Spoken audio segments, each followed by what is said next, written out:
بڑے بڑے مقامات کی کھدائی کر رہے ہیں. کس چیز کی تلاش ہے ان کو ان چیزوں کی ہی تلاش ہے. ان کو پتہ ہے کہ جب یہ دور شروع ہوگا تو پھر یہ چیزیں فرشتے لے کر سامنے آ جائے گی. ابلیس کو بھی اللہ تعالیٰ نے جناب کھلا دیا کہ آپ جناب چیلنج ہے، چلو کرو، کیا کرتے ہو میں دیکھتا ہوں. آپ میرے جو مخلوق ہے اب کتنے کامیاب ہوتے ہو.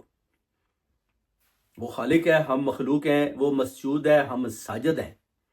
تو ہمیں تو اپنے خالق کی بات ماننی چاہیے. اب ابلیس کی بات مانیں گے تو پھر آپ کا جو حشر ہوگا آپ کے سامنے ہی ہے. اور یہ بھی دیکھیں آپ سورۃ الملک میں دیکھیں، وہ کہتے ہیں کہ آگ جو جہنم بنائی گئی ہے وہ کوئی میں نے اس کے اندر آگ نہیں رکھی ہوئی. آگ آپ انسان خود ہی جو ہے نا وہ اپنے اعمال کے ذریعے اپنے ساتھ لے کر آئے گا اور اس آگ میں بند کر دیا جائے گا. اس لیے تو وہ کہتے ہیں کہ میں نے بک دیا، لائف سٹائل دیا کہ یہ دیکھو زندگی اور موت دی ہے، اندھیرا اور اجالا دیا ہے. اگر آپ ان چیزوں